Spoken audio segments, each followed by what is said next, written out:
जिस लड़की को किसी लड़के ने छुआ तक नहीं, वो बन गई जुड़वा बच्चों की माँ। क्या? कल ही शादी हुई और आज प्रेग्नेंट, वो भी 4 महीनों से। आप होश में तो हैं? ये सच है मिस्टर गुलेरिया, आपकी बेटी माँ बनने वाली है। She is pregnant. मनाली के बिजनेसमैन गौतम गुलेरिया को हॉस्पिटल में डॉक्टर ने जो बताया, उसे सुन उसके होश उड़ गए थे। वो समझ नहीं पा रहा था कि उसकी बेटी अनिका शादी के महज 24 घंटे के अंदर 4 महीने की प्रेग्नेंट कैसे हो सकती है। ये कैसे पॉसिबल हो सकता है? मुझे इसका कोई आइडिया नहीं है पापा, और आज तक कभी किसी लड़के ने मुझे टच नहीं किया है।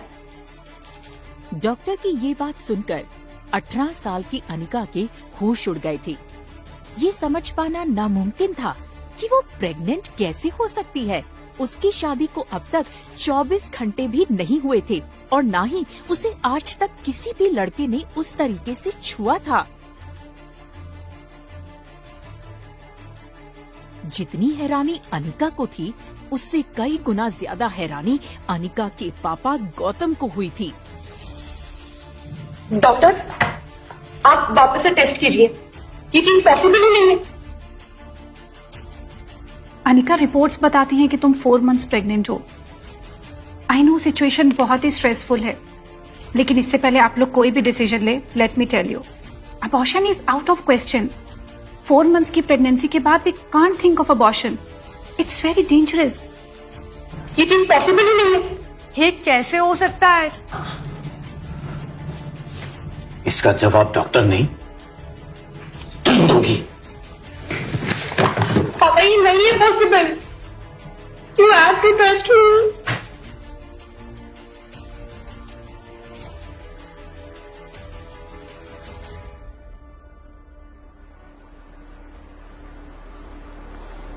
अक्सर कार की बैक सीट पर बैठना पसंद करने वाले गौतम आज ड्राइवर की बगल वाली सीट पर बैठे थे। मानो अपनी नाराजगी जताते हुए इस मुश्किल वक्त में भी गौतम ने अनिका को अकेला छोड़ दिया था। अनिका जानती थी कि एक बेटी होने के नाते उसने अपने पिता को दुनिया का सबसे बड़ा दुख दिया था, एक बिन ब्याही माँ बनकर। शायद इतना दुख उन्हें अनिका की माँ के गुजरने पर भी नहीं हुआ होगा, लेकिन ये सब जानते हुए भी अनिका शर्म और कमजोरी के मारे अपनी हालत पर बस रो ही सकती थी।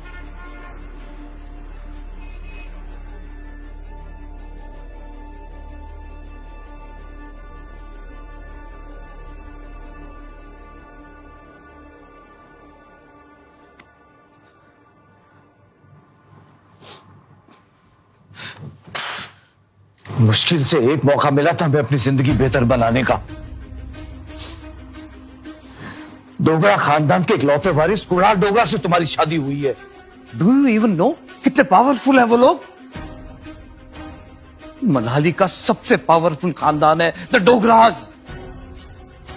हमारी सारी प्रॉब्लम्स, सारे कोर्ट केसेस, सारे कर्जों से निकाला था उन्होंने हमें, और तुमने हमें 24 घंटे के अंदर अंदर ही फिर से बर्बाद कर दिया। अरे उन्हें तुम्हारी इस प्रेगनेंसी के बारे में पता चलेगा तो पता भी है क्या होगा। कम से कम अपनी छोटी बहन कामनी के बारे में तो सोचा होता। मनीषा को मैं सब कैसे बताऊंगा कि उसकी बेटी की शादी उसकी सौतेली बेटी की वजह से नहीं हो पाएगी। मुझे इन दोनों को इस झमेले से दूर रखना होगा, लेकिन कब तक? एक न एक दिन तुम्हारा पेट सारी सच्चाई दिखाई देगा ना। पापा, मैंने नहीं। कुणाल शादी के 1 घंटे बाद चला गया था। अब तुम्हारी इस 4 महीने की प्रेगनेंसी के बारे में तुम्हारी ससुराल वालों को पता चलेगा तो पता नहीं क्या होगा। काश तू भी अपनी मां के साथ ही। पापा, मैं जानती हूँ आपके लिए शादी कितनी ज्यादा इम्पोर्टेंट थी, इस वजह से तो मैंने भी हाँ कर दी थी, पर मुझे नहीं पता कि ये सब कैसे हुआ। प्लीज ट्रस्ट मी, मुझे नहीं पता। मैं भी उतनी शॉक्ड हूं जितने आप हैं। मेरी कोई गलती नहीं है, प्लीज प्लीज पापा।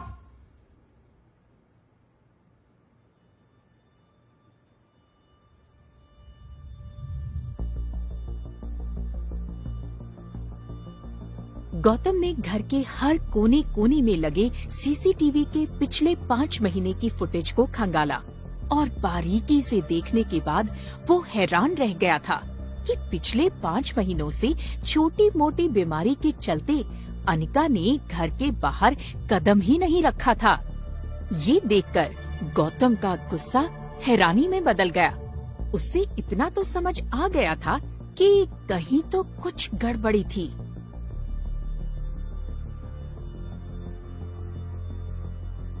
अनिका की देखभाल करने के लिए जल्द ही घर में एक नर्स रखी गई। अनिका की तबीयत में अब सुधार आ रहा था। साथ ही साथ अनिका को ये बात रोमांचित कर रही थी कि उसके अंदर एक नन्हा सा जीव सांस ले रहा था। अनिका की उम्र भले ही कच्ची हो, लेकिन उसके अंदर की माँ जल्दी ही जन्म लेने को उत्सुक थी। उसकी जिंदगी में आखिरकार वो आने वाला था जो सिर्फ और सिर्फ उसका होगा। देखते ही देखते 4 महीने बीत गए।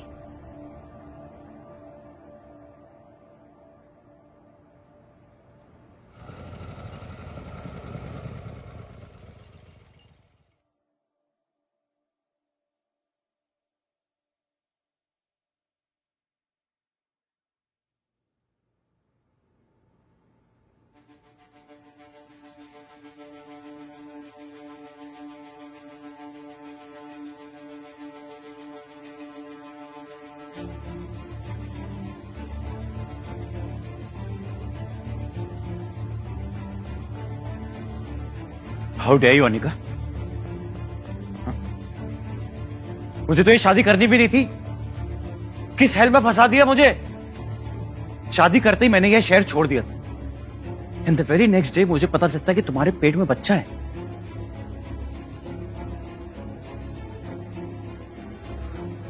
Whose child it is? Huh? Who's this bastard? Tell me.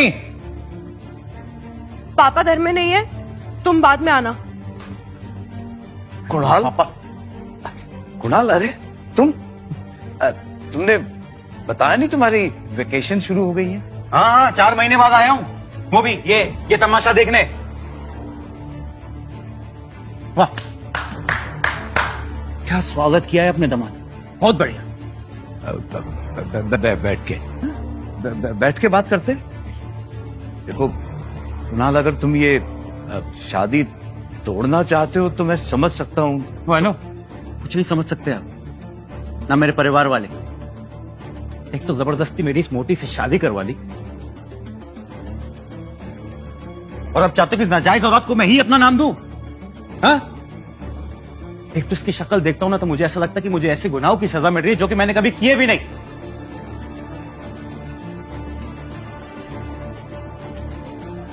हाँ, शादी का मंडप इसलिए छोड़ के भागा था क्योंकि तुम मुझे ना 1 सेकंड भी बर्दाश्त नहीं हो।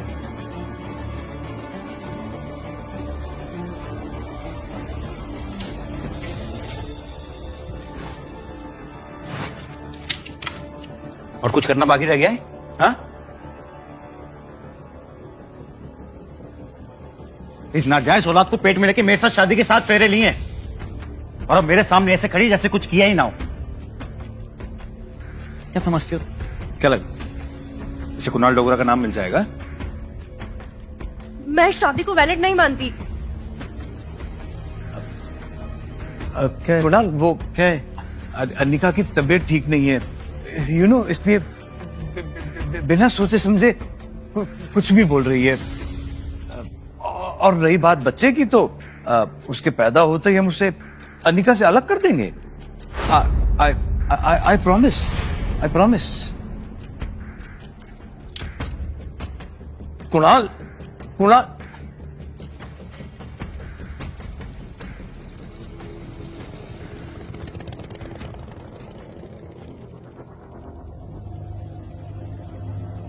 अनिका,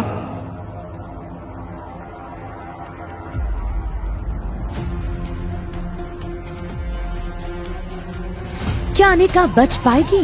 क्या उसके बच्चे को उससे दूर कर दिया जाएगा? ये तो अगला एपिसोड सुनकर ही पता चलेगा, जिसके लिए डिस्क्रिप्शन में दी गई लिंक पे क्लिक कीजिए और वीडियो में पूछे गए सवाल का जवाब देना ना भूले, जिसका जवाब आपको मिलेगा उसी फुल एपिसोड में। कमेंट करने वाले 10 लकी विनर्स को मिलेंगे 500 कॉइन्स। तो सुनिए एक लड़की को देखा तो सिर्फ पॉकेट FM ऐप पर। Download now.